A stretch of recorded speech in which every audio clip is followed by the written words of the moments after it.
I want to thank all of you first who have braved the midterm storms to come out tonight. Bill Carrick, by the way, who will be on the panel, is stuck in traffic somewhere in Olympic in the middle of a traffic accident. He'll join us when he gets here. 3 quick announcements. Election Day next Tuesday on November 6th at Wallace Annenberg Hall will start at 4 p.m. We'll watch returns as they come in. We'll have an array of panelists for periodic analysis, and student organizations will have games, prizes, and food throughout the upper levels of the building. On November 16th, we'll be discussing what happened during the midterms and what's next for the Democrats and Republicans at our post-election conference. It's from 9:30 to 5 p.m. at Town and Gown. You can come for all or part of it. The event is free for students. Register on our website.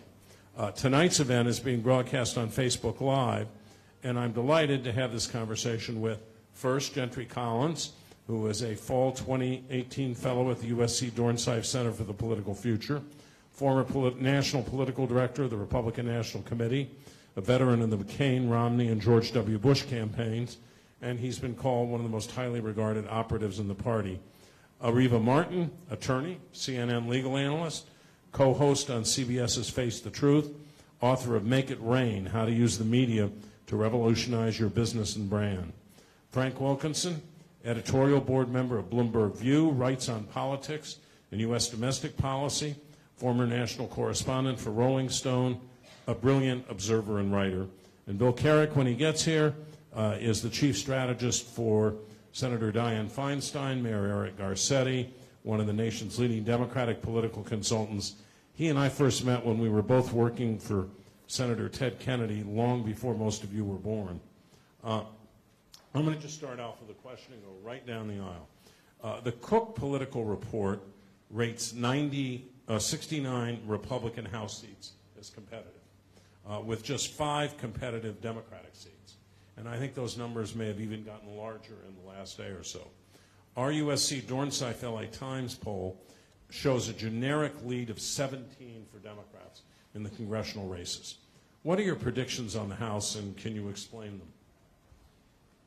Starting with me? I am. I mean, I thought I'd start with a Republican. I think Democrats win the House. No surprise. I think that their margin may be somewhat muted. I think the average seat loss for unpopular presidents is about 37. And I think the Democrats this cycle may approach that, but they won't approach the magnitude of gain that Republicans had during the Clinton presidency in '94 or during the Obama presidency in 2010. But I wouldn't read too much into that for my party. I don't think that's because the depth of the anger at this president is shallower than perceived. I think in large part it's because we've done a good job of drawing Republican districts around the country over the last 10 years. My guess is that that Democrats will probably be somewhere in the low to mid 220 range, based on the range of competitive seats today, but probably hard to get much beyond that. Areva? Yeah, I would agree with you, Gentry. I think the Democrats will win the House, and I think we have 3 key demographics to thank for that, or we will be thanking 3 key demographics, and the first of those will be women, minorities, and millennial voters. They have been incredibly energized since the election of Donald Trump. From the Women's March that happened in January shortly after Trump won the White House up until today, we see women all over this country have been energized not just to run for office, but to get engaged in ways that we haven't seen women, particularly white, educated, suburban women. There's an article in the LA Times today about women in Orange County, women who somehow managed to retire in their early 40s, but these are incredibly educated lawyers and doctors and engineers, entrepreneurs, and they profiled some of these women who hadn't thought much about politics. They usually voted Republican like most of their husbands, and now they were organizing phone banking. They've started a PAC where they raised over $200,000 for Democratic candidates. They're going door to door. They are, just highly engaged in ways that they've never been before. And I think that energy, I think that demonstration in Orange County is happening in suburban communities all over this country. So this is the year of the woman, and women are leading by example. And I think you asked the question, or we're answering the question about whether this is a tsunami or not. I think this is a realignment of American values that's being led primarily by women.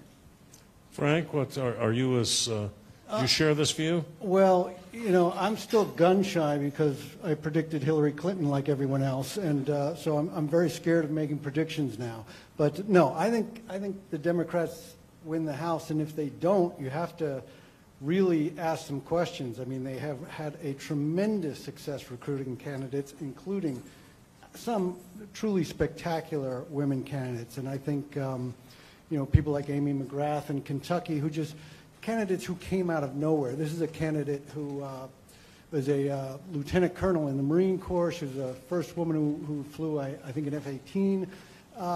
Enormous integrity, had no intention of getting into politics, but was driven by 2016 and that election to get into a race that did not look winnable in the primary. The Democratic Congressional Campaign Committee was not for her. They were for her opponent in the Democratic primary. And now she is, maybe she'll win her race, maybe she won't. It's a very tough race. It's Kentucky. But it's entirely possible that she will win. And even if she doesn't, have a sort of experienced candidate who can come into the flow of Democratic politics. Democrats have raised an enormous amount of money. They've raised, I'll go back to Amy for a minute. I think she's raised something like $4 million. This is in a Lexington, Kentucky House district. This is just not something that happens in the past. And of course, you have a steady diet of rage against the incumbent president, and a very unpopular president at that, although his positive numbers have been trending a little higher recently. So you have all of the ingredients for what we expect would be a very good Democratic year. We do have some very successful Republican gerrymandering in the past. We also have the Democrats' problem of being really lumped into a lot of urban districts where their votes are, quote, wasted, unquote. It's not all gerrymandering. It's also just the distribution of votes in this country is that a lot of Democrats live among a lot of other Democrats, and their votes go, 70% or so for a Democrat. So you have all the elements that should be a very successful year for Democrats. I think they will win the House. If they don't, I think a lot of people are not just going to be scratching their heads. They're going to be looking at some very serious questions about the structure of American politics. So you agree it's about 34 seats, something like that? Is that a general consensus here? My feeling is I don't know enough to be able to go down and pick those seats, in part because a lot of those races are really close. I mean, they just really are. There are a lot of close races in all kinds of districts.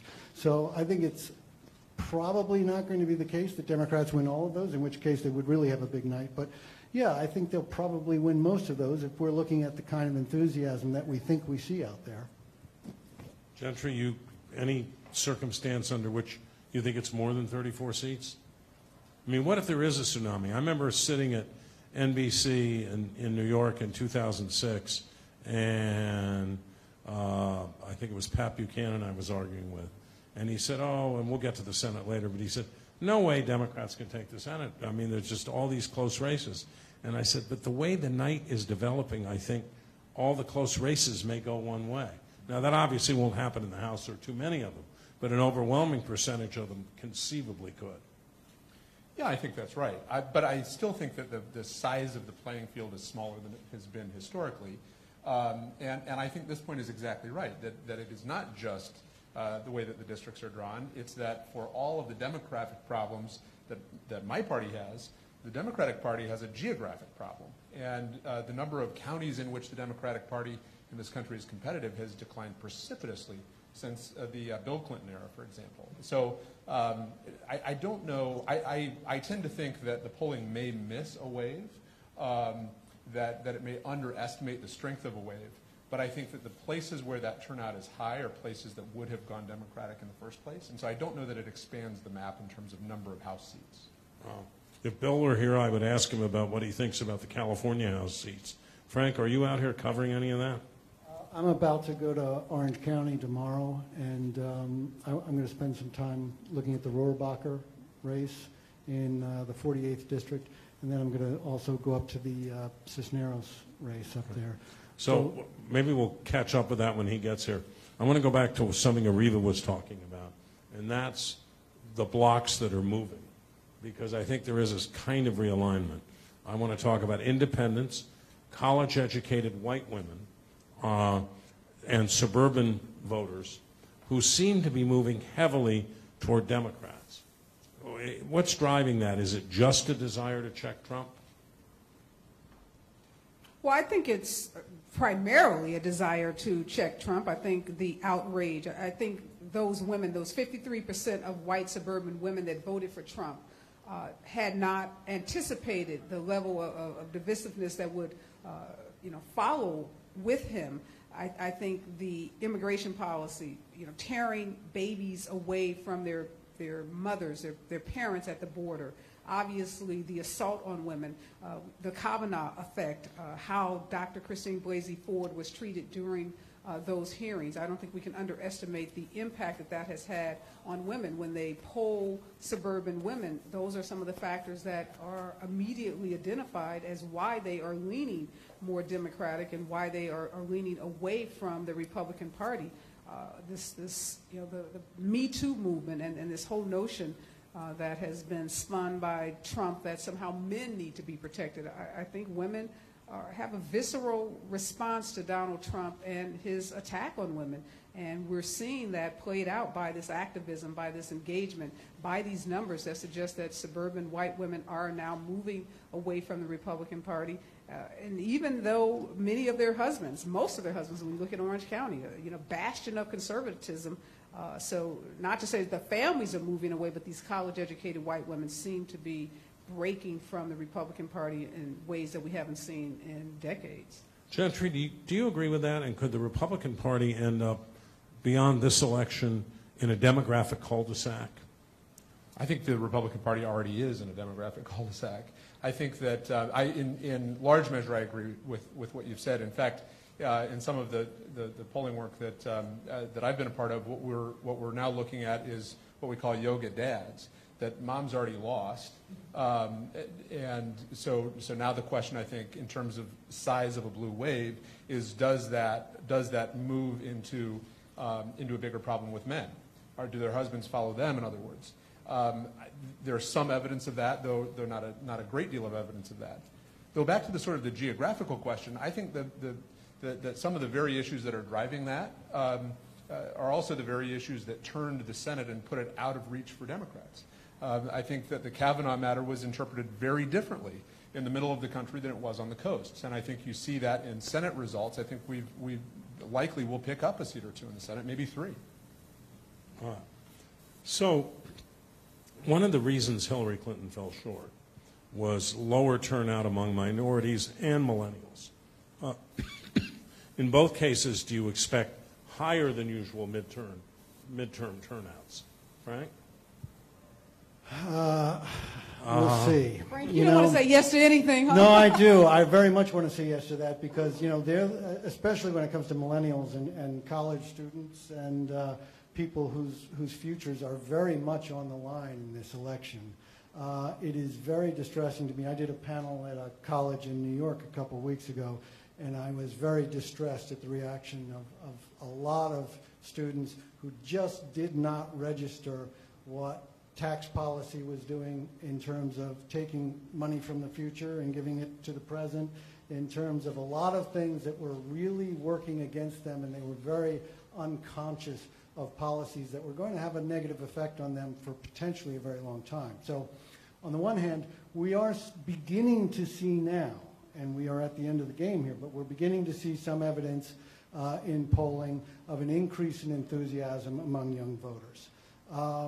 We will see if that pans out. I think we are seeing it in some places where the Democrats have invested heavily in it, like Florida, and where they have young candidates like Gillum who can really inspire youth to turn out, especially non-white youth to turn out.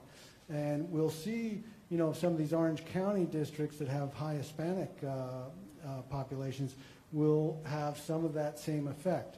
But, you know, I spoke to pollsters the weekend before the 2016 presidential election, and I was assured pretty much across the board that Hispanic voters were going to deliver in key states and that young voters were going to deliver in key states, and those assurances were clearly wrong.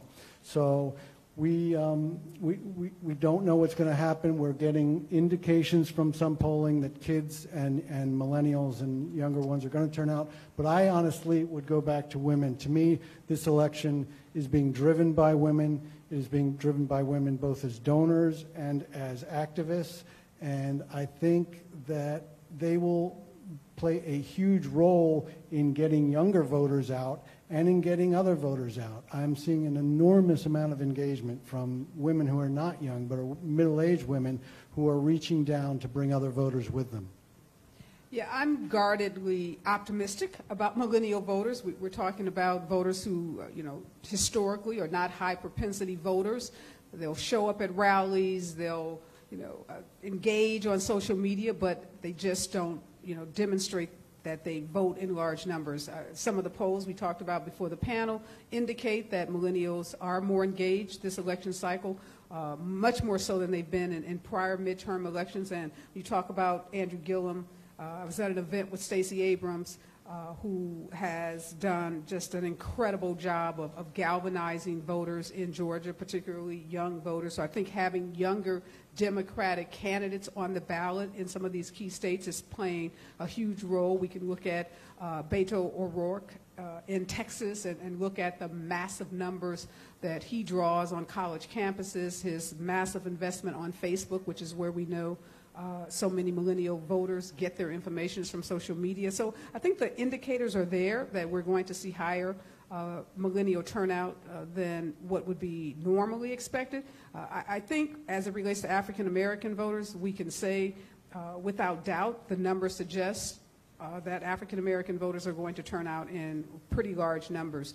You know, we saw what happened in Alabama with Doug Jones. So black voters, particularly black women voters, who are the backbone, the core demographic for the Democratic Party, they turn out. And I think there's reason. There's a poll, African American voter rep here in California did a poll, and the anti-Trump sentiment amongst African American voters in California is incredibly high, but also issues like health care, education, criminal justice reform. Those are also issues that are driving African Americans to the polls. And I think we're going to have, particularly from that voting bloc, unusually high voter turnouts, particularly in some key states. Frank, I think you should have been looking at our USC LA Times Dornsife poll before 2016. And, Trump quoted it. You guys were right. Trump quoted it all the time, but with our current generic lead for the Democrats of 17, I haven't yet heard him mention it. Gentry, I want to stay on this for a minute because Democrats across the years say this midterm is going to be different. The young voters are going to turn out. Minority voters are going to turn out. Latino voters are going to turn out. Do you think that's true, or is this just another false illusion that at the end isn't going to happen? I happen to think it's true. And I would say that as somebody who's consumed a great number of polls over the years in various roles, that predicting turnout is one of the places where I have the most skepticism about a pollster's ability to pick up on what may be coming. What I find really compelling in terms of turnout and looking forward at how big turnout might or might not be is primary participation. And primary participation in many, many places around the country was not just slightly high, but was record-breaking. I mean, double, even triple in some cases, similar turnout, or a similar election turnout from one cycle ago. So I think that I think that bodes well for high turnout, for high voter participation. That, by the way, was true particularly for Democrats. It was true for Republicans as well, that Republican turnout in many places was also record-setting, but it was not as record-setting on a proportional basis relative to Democratic turnout. So I think there's some real sort of experience-based reason to think that energy is high enough to translate into turnout. Whether the polling picks it up or not, I think, is a different matter. So I want to go back to something else you said a short while ago when you were talking about Kavanaugh. The press keeps looking for inflection points. Kavanaugh, the caravan, the pipe bombs, for example. Our polling has been kind of remarkably stable on the generic congressional race. How much do you think any of these things have mattered? So I think all of the polling has been remarkably stable, and concerningly so. I mean, I think it says something about where our political discourse is in the country.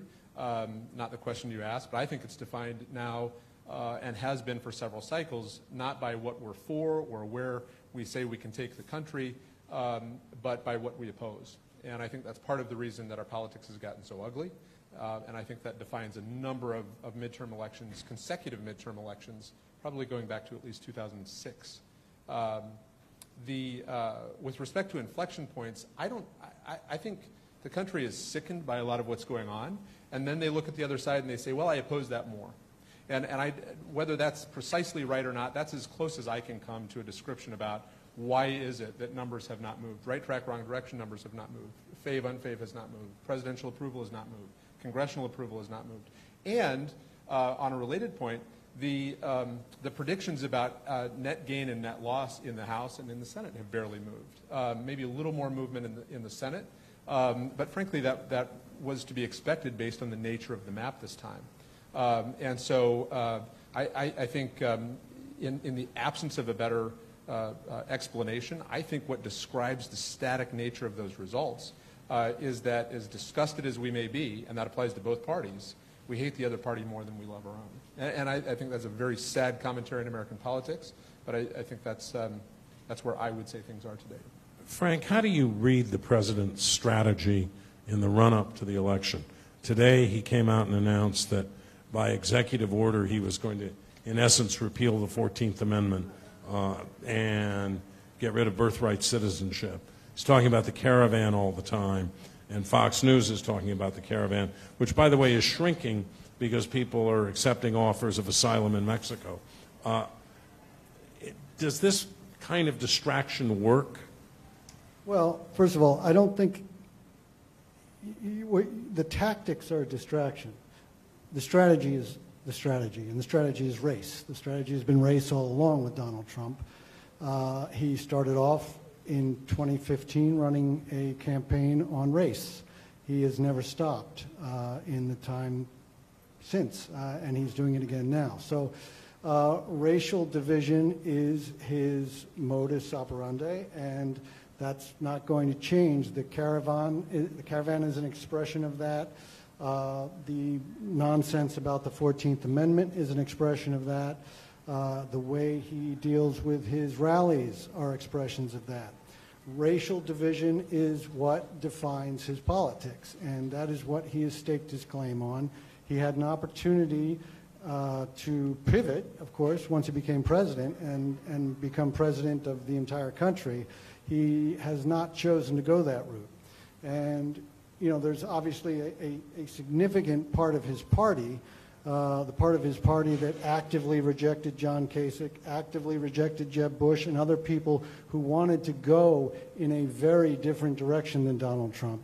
And that party's, you know, that part of the party stuck with Trump, and he's sticking with them. So I don't think there's any, you know, the distractions are not distractions for his purposes. They are, you know, they are not just distractions is what I mean. They are also part of a very long-lived strategy here that he has kept going very consistently. So, Areva, you spend a lot of time on television, and the president's strategy right now seems to be to go to safely red states, campaign there, and I at least have thought that it's a misunderstanding of the nature of modern communication. Just because he goes to some place in rural Ohio doesn't mean that that's only seen or impacts in rural Ohio. It's seen all across the country. It's seen all across social media. In some ways, when he does this, is he functioning as a turnout machine for the Democratic Party? Well, I think he's throwing red meat to his base, which is what I think Gentry, stated so clearly. But yes, he's reminding the Democratic Party why we have to turn out in the numbers that it appears that we're turning out in. And I wanted to also mention, you talked about the inflection point in terms of Kavanaugh and the caravan and this birthright, this executive order as it relates to birthright. They may not be inflection points, but what I do think these things do is they are sustaining the level of engagement that we're seeing. So the outrage has reached a level, we don't need to be any more outraged. We just need to remain at this level so that we don't lose sight of what the end game is. So I think every time something happens like Kavanaugh, he mentions the 14th Amendment in terms of denying individuals who are born in this country citizenship. All of those things help us to continue to be engaged around why it's so important that we turn out, why we win the House back as Democrats, why we prepare for 2020 to win the presidency back. And yes, I think those rallies, when he goes out to a rally and talks about having a bad hair day, after we've had the attack on a Jewish synagogue, after 11 people are gunned down, in their place of worship. And for me, it brought back, memories of the African Americans who were gunned down in Mother Emanuel Church and how President Obama responded to that crisis. How George Bush responded to 9/11, how Bill Clinton responded to the Oklahoma bombing. So we have all these examples of the president standing up when the country's torn, when the country's in crisis, when the country is in pain, and then we have Donald Trump talking about his perpetual bad hair day. I think that helps remind the white women, hopefully in Orange County, the African American populations in communities like South Central Los Angeles, Latinos in East LA. I hope it reminds all of us why we have to remain so engaged in this fight and why our vote matters and why our donations matter and our level of engagement matters. So you're right, Bob. You can go to Iowa to have a rally, but it's going to be broadcast, at least parts of it anyhow, on MSNBC and CNN, and you can go to YouTube, you can go anywhere and hear what the president is saying. So it's not lost on the part of the country that he just refuses to govern or refuses to try to bring into the big tent. Frank, you wanted to say something? I just wanted to say something. He gets good local press when he goes to these places. So, the national press has had a very difficult time figuring out how to deal with a demagogic president. And the local and regional press have a much more difficult time. When he goes to Iowa or he goes to Montana, he gets headlines that say Trump attacks Tester, the Democratic senator from Montana. He gets the headlines that he wants in those places. Now, you can argue about what those headlines are worth in this era of social media, but they're not worth nothing. They're worth something. And so I don't think it's while we're also getting it, and MSNBC viewers are seeing the same thing, and a lot of voters are getting revved up on the Democratic side when they see what he does, he's also getting some good local press. No, and I don't think there's any doubt or any debate about whether he's landing with his audience. The intended audience is receiving his message and receiving it well, as we can see at the rallies ourselves, by the chants of lock her up, build the wall, the thousands of people that still show up for these rallies. So his strategy, and I agree with you, it's not haphazard. It's a very well thought out, methodical strategy to go to these red states and to play to that core base. And he's never changed from that. He's never stopped campaigning. He's never stopped talking to that 35% of the country that has voted for him and continues to vote for him. So I'm going to conclude this part of it by asking Gentry, what would you advise Republican candidates to do? How do they get out of this? Well, I would say a couple things. First of all, I largely agree with the assessment, except that he's not been going to red states. Iowa is not a red state. Minnesota is not a red state. Nevada is not a red state. So I would just simply correct that he has been going to competitive states, and I think he has been going because the Democratic base is fired up. Is he trying to fire up the Republican base? Absolutely yes. Is he doing that through local press? Absolutely yes. But I don't think it's correct to say that he's only going to Republican states. He's going to places that are competitive. Well, let me ask you this. Is he going, when he goes to Nevada, he's going to counties, he's going to locations where he has, you know, obviously a large base. Would you agree with that? In some cases, yes, but not in Minnesota, for example. He's look, I mean, he's going to a place in my own home state. I think we'll lose 2 congressional seats out of 4. I think we lose the governorship, right? What state? Iowa. Oh. This is a state that went twice for Barack Obama. This is not red America, right? This is purple America. And so I think he is going to purple America, like Iowa, like Minnesota, like Nevada, like Ohio. But you would agree he's not coming to blue America, like California. I would say he's going to places where he thinks he can either save or pick up a seat. Okay. Bill, I want to bring you in since you just got here. Sorry about the traffic. What's your assessment? How are the Democrats going to do in terms of the House? I pretty much think it's going to be big. I have a theory which Bob's already heard. It's really simple. I live on one side of the street. You live on the other side of the street. The wave doesn't stop in the middle of the street, even if we're in different congressional districts. If we're in different congressional districts, I'm on one side, you're on the other side, wave doesn't stop in the middle of the street. So I think we're going to have, I think it's going to be big, because I don't think we don't measure these things.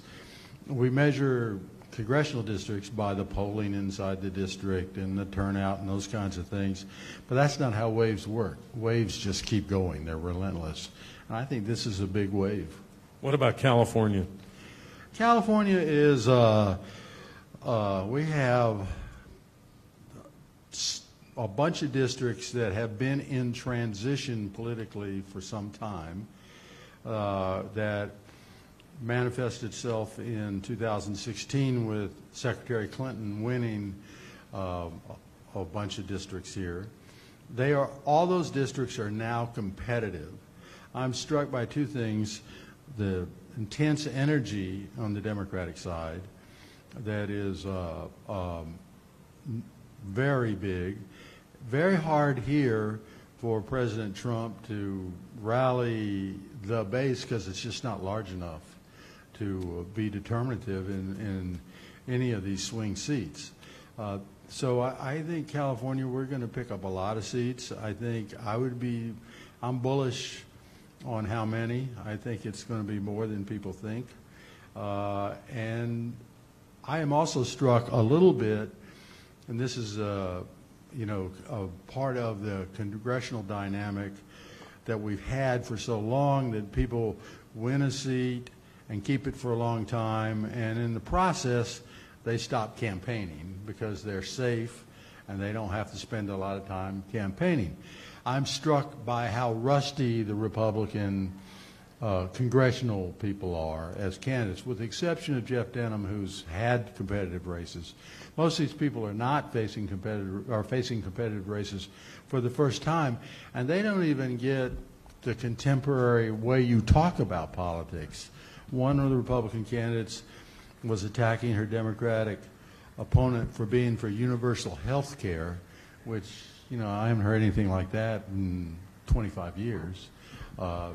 Pretty much the principle that we should have universal health care. How you get there seems to be a hell of a difficult lock to pick. But there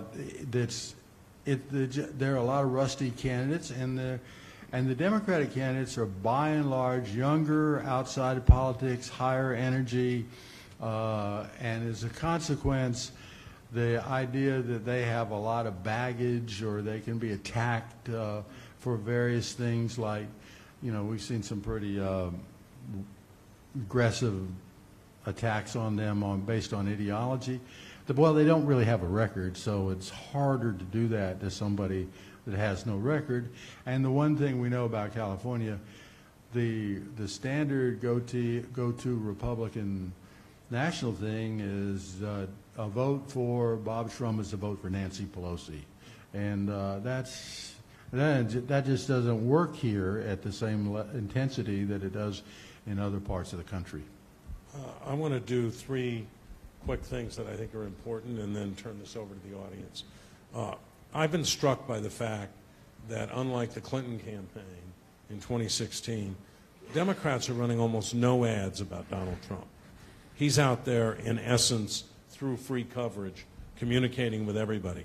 Instead, they're running ads primarily, I mean, the single biggest topic is health care, and Republicans have tried to reassure the public that they'll protect insurance coverage for those with pre-existing conditions, protect the prohibition against lifetime limits on coverage, so in the middle of your chemotherapy, your insurance company doesn't say, you're through, go away, and of course die.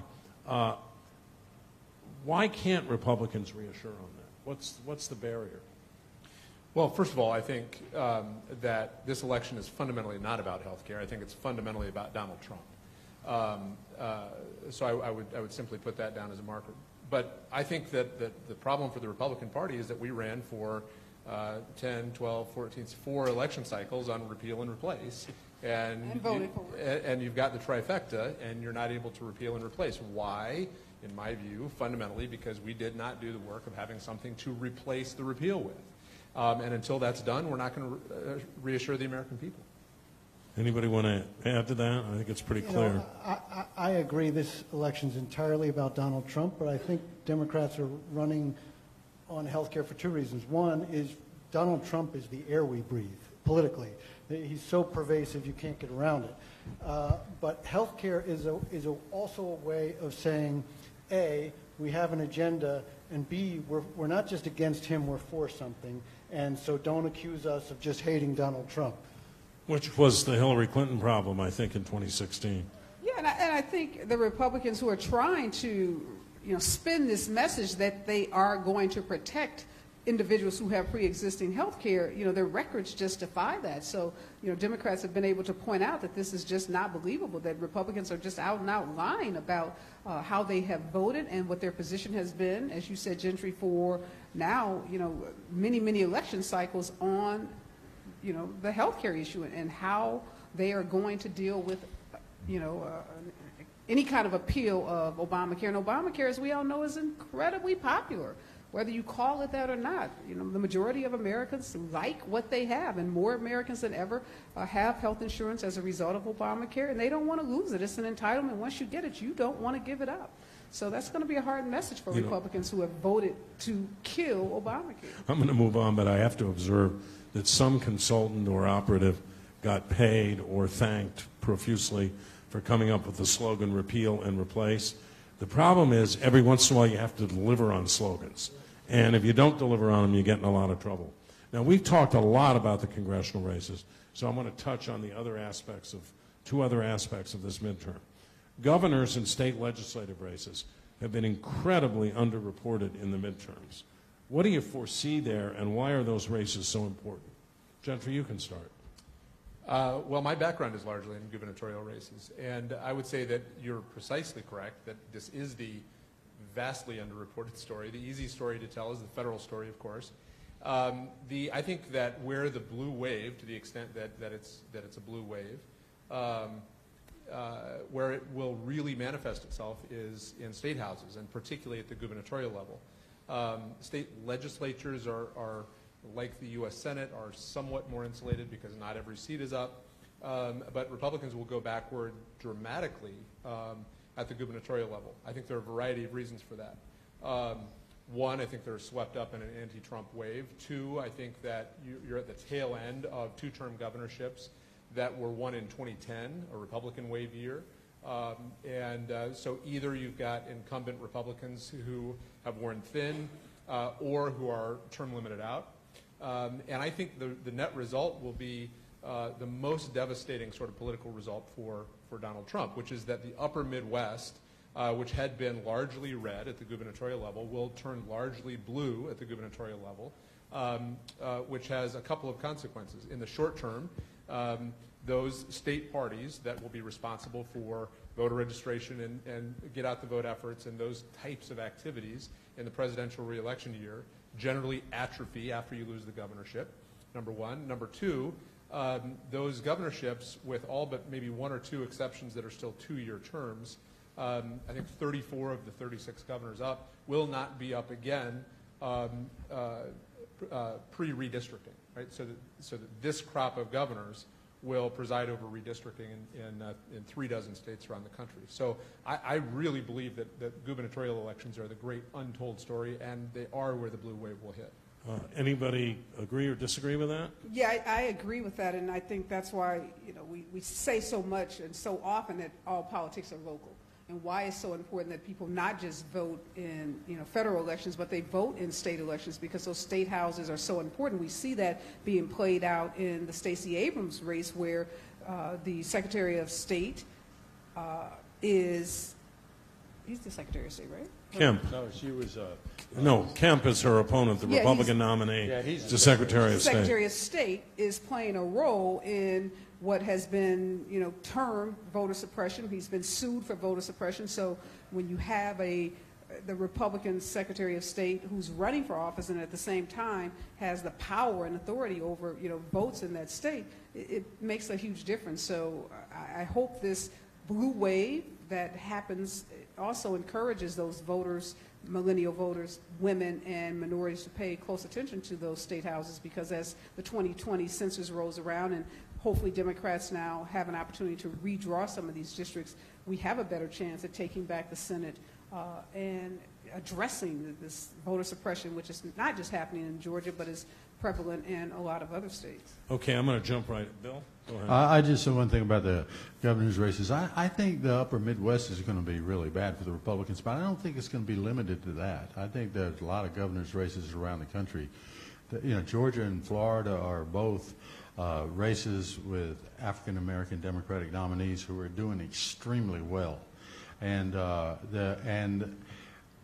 think it's going to be a kind of, we see a lot of these wave elections, governor's offices are the most profound and dramatic impact.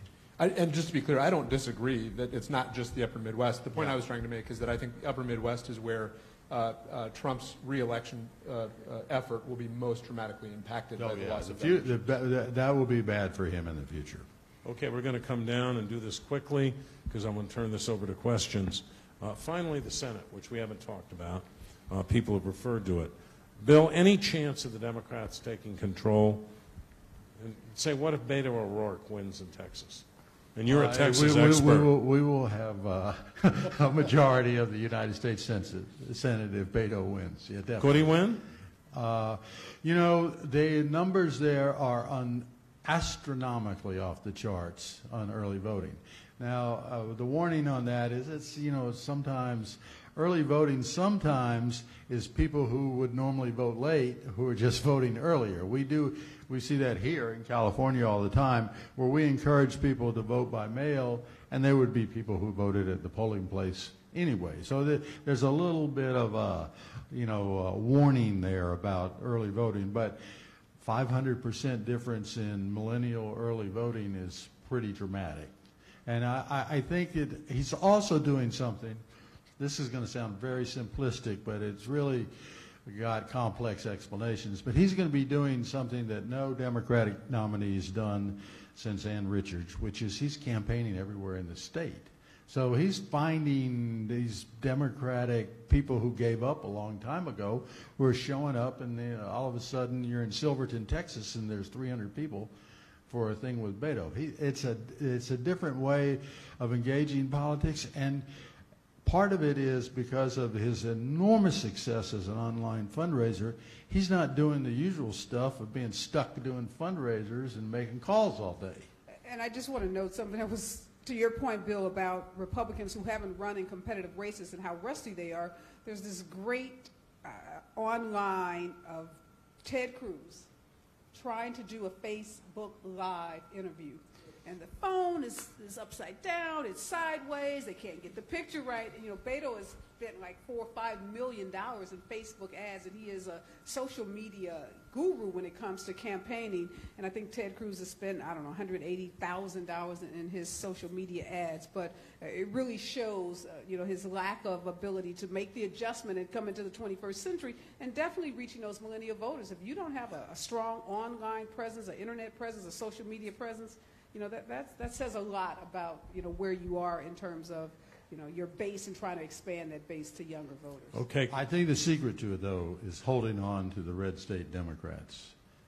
Manchin, Donnelly, Heidecamp, McCaskill, and Tester. We have to hang on to them, or there's no chance of getting a majority. Frank, any chance? You're the pessimist. Well, I am the pessimist. I just, I'm thinking about a McCaskill radio ad in which she's distancing herself from crazy Democrats. That does not suggest to me a candidate who feels like she can go out strong and finish up at the end. But that said, I think what's also remarkable about Beto, and it's equally remarkable with Stacey Abrams running for governor in Georgia and with Gillum running for governor in Florida, is that they are running in those states as liberals. And they are unabashedly, unapologetically. Unapologetic liberals, and they are generating the energy they are generating because of that. So McCaskill probably is correct that she cannot do that. Heidecamp obviously cannot do that, and probably wouldn't be able to anyway, just personally. But I think Heidecamp is going to be very difficult. I think McCaskill is actually going to be pretty difficult, although all the polls have that very close. And she's pulled things out before. But I do think those red states are very tough for Democrats. Gentry, you think no chance in the Senate, right? I think no chance in the Senate. In fact, I think Republicans pick up at least 2. Okay. So I want to open this up to questions. There's someone's down there with a mic, right there. Anybody have a question?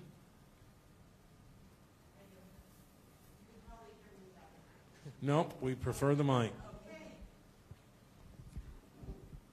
The Senate traditionally is more powerful because, well, they're just more powerful than the House. That's my understanding. So if the Democrats take the House, the Republicans take the Senate, there's going to be an impasse, a bottleneck. And how are the Democrats going to make any inroads and overcome that?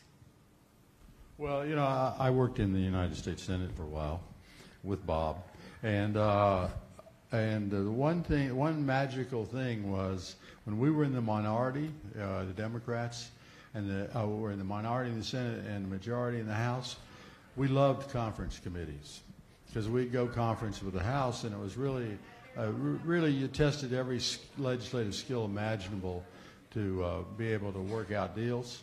But that's what you got to do, and that is something that doesn't happen now. There are no conference committees. Sounds a terrible thing to say, but there are none.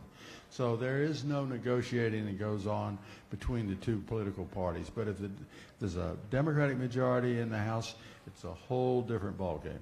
Yeah, and I just want to say that clearly we'd love to win the House and the Senate, but if the Democrats win the House, a lot of women and a lot of minorities become chairpersons of some very powerful committees. So we'll be able to do, as Democrats in the House, a lot of the investigations, a lot of the subpoenas that Democrats have wanted to issue to Trump, his family, members of his administration, a lot of things that have been sidelined because Democrats are not in power in the House, we'll see move forward.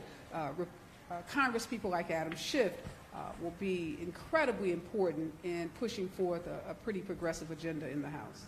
Obviously, Gentry, if the Republicans keep the Senate, they have the advantage on judicial nominations, because that's the critical thing. But other than that, is President Trump, who proclaims himself a master of the art of the deal, going to be able to adapt to this kind of circumstance and deal with the Democratic House? He can no longer hold meetings in the White House just with the Republican leadership. It won't work.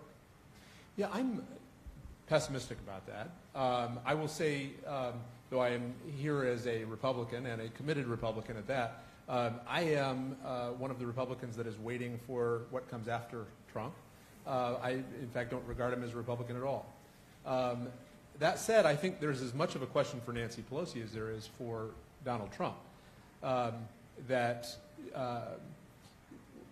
Whether she's willing to make that deal with Trump, I think, is an open question. And by the way, politically, I'm not sure that I would advise her to do so, though I think it would be in the country's best interest.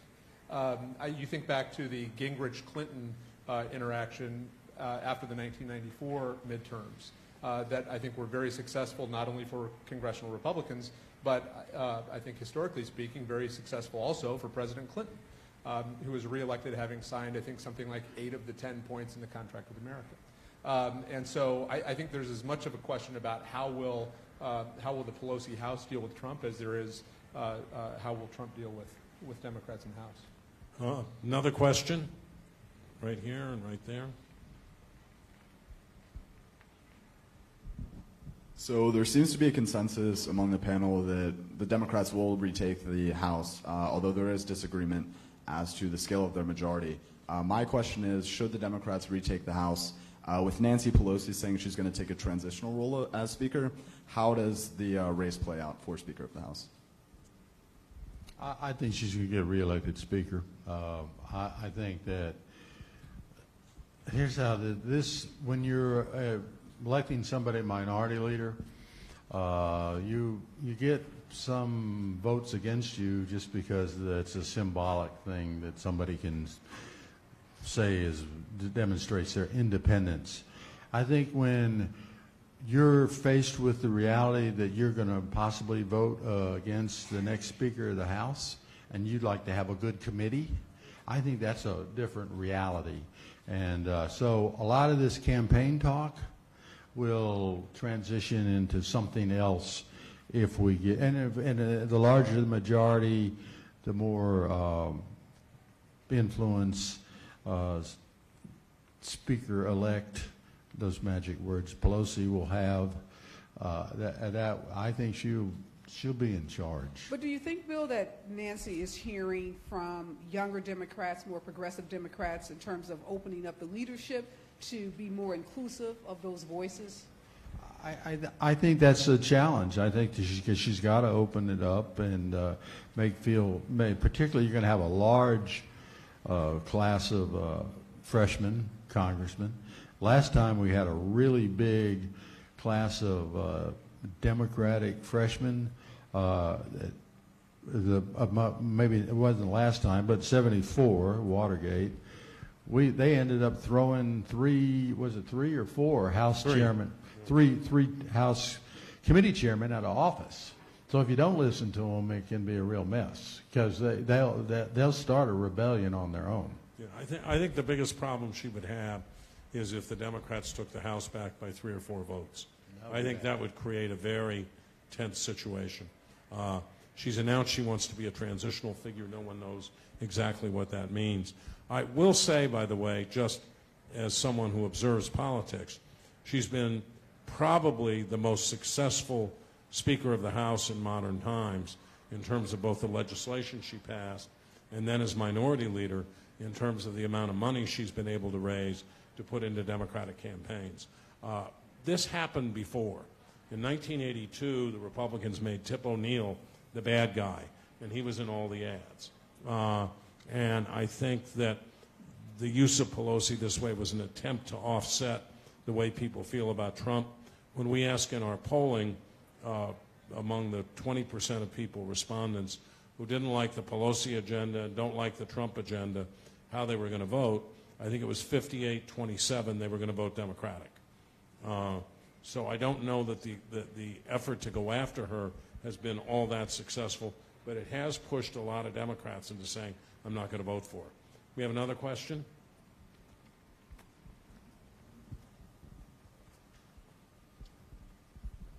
So this year we've seen astronomical fundraising numbers for a lot of Democratic challengers, not just in toss-up districts, but also in a lot of leans Republican and likely Republican districts, like New York 11 or Michigan 6. So which of these races do you think are underrated as potential flips by race raiders and other pundits? A lot of them. A lot of them are underrated because people, tend to underestimate the reach of a wave. historically, but a lot of them are underrated. And you're right. I mean, the incredible finance numbers. I grew up in South Carolina, and the first congressional district. None of you could tell that he grew up in South Carolina. No, nobody right? could tell. But the first congressional district is Charleston and sort of the coast. And Mark Sanford was the congressman. He got knocked off on the primary by a Trump-supported primary opponent. She's now having trouble, and it's his fundraising is all courtesy of Act Blue. It just went off the roof, just boom, rocket. So there's going to be race. We're going to have people win seats that nobody ever imagined. I want to say something about Act Blue and in context with this. First of all, I disagree with you a little bit. I think a lot of the ratings people, Cook and whoever, are taking some of those seats into consideration. I mean, that's why we're looking at a field of maybe 70 seats. That's a lot of seats to be talking about. Yeah, a lot. Act Blue has, getting back to one of our previous conversations on state legislatures, they are now raising money in very targeted fashion for state legislative candidates. This is a big thing for Democrats who, of course, have ignored this as a national priority for years. And to see an organization that has been as effective as Act Blue is at basically serving as a clearinghouse for donations, to begin to target some of these obscure people that no Democratic donor has heard of the person running in the 3rd district for the state legislature in Iowa. They just haven't, but they're sending checks to them anyway. So that's a pretty big event in terms of the organization of the party. Well, we have time for one more question.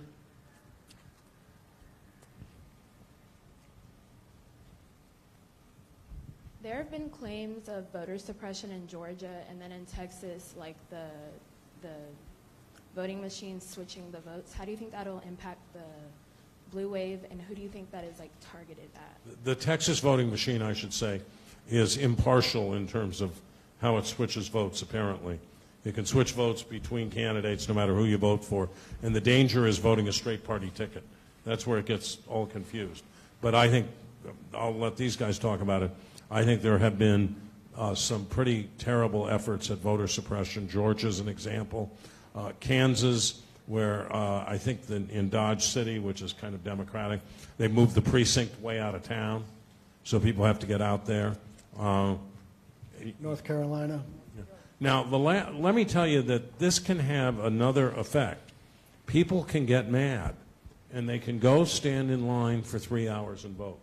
I mean, this happened in 2012 in Florida, for example. People just stood in line and stood in line and stood in line and said, I'm not going to get out of line. Yeah, and I think Stacey Abrams in Georgia has made the issue of voter suppression a big part of her campaign. She talks about it on her stump speeches. She talked about it a great deal in many of her debates, and I think people in Georgia know that there's a real risk that their votes will not be counted, that their votes, that there's an effort by her Republican opponent to suppress votes, and that 50,000 or so votes that are at issue that we keep hearing about in the media, 70, 80% of those are minority voters. So I think particularly the African American community in Georgia is highly sensitized to this issue. We've seen the NAACP, we've seen the ACLU, we've seen civil rights groups go into Georgia and file lawsuits that they've been successful with. So I think this national attention around voter suppression is a good thing. And I think some of these lawsuits that we're seeing hopefully will have an impact in terms of addressing these egregious voter suppression tactics that are happening in many states around the country. So next Tuesday, we're going to find out whether or not there's a blue wave, whether it's a splash pool, a tsunami, or whether we get the same kind of surprise we did in the Annenberg Forum in 2016. And I hope you'll all join us there. I want to thank Bill Carrick, who got here late but had a good deal to say and was bold in his predictions, Frank Wilkinson, Areva Martin, and Gentry Collins, who I have to tell you is a fellow at the center, and I admire the fact that he doesn't spin or try to make a case when we get to questions like this. He tells us what he really thinks. And that's what I think everybody here has done tonight. So thanks very much, and we'll see you in a week. Everybody, how you doing?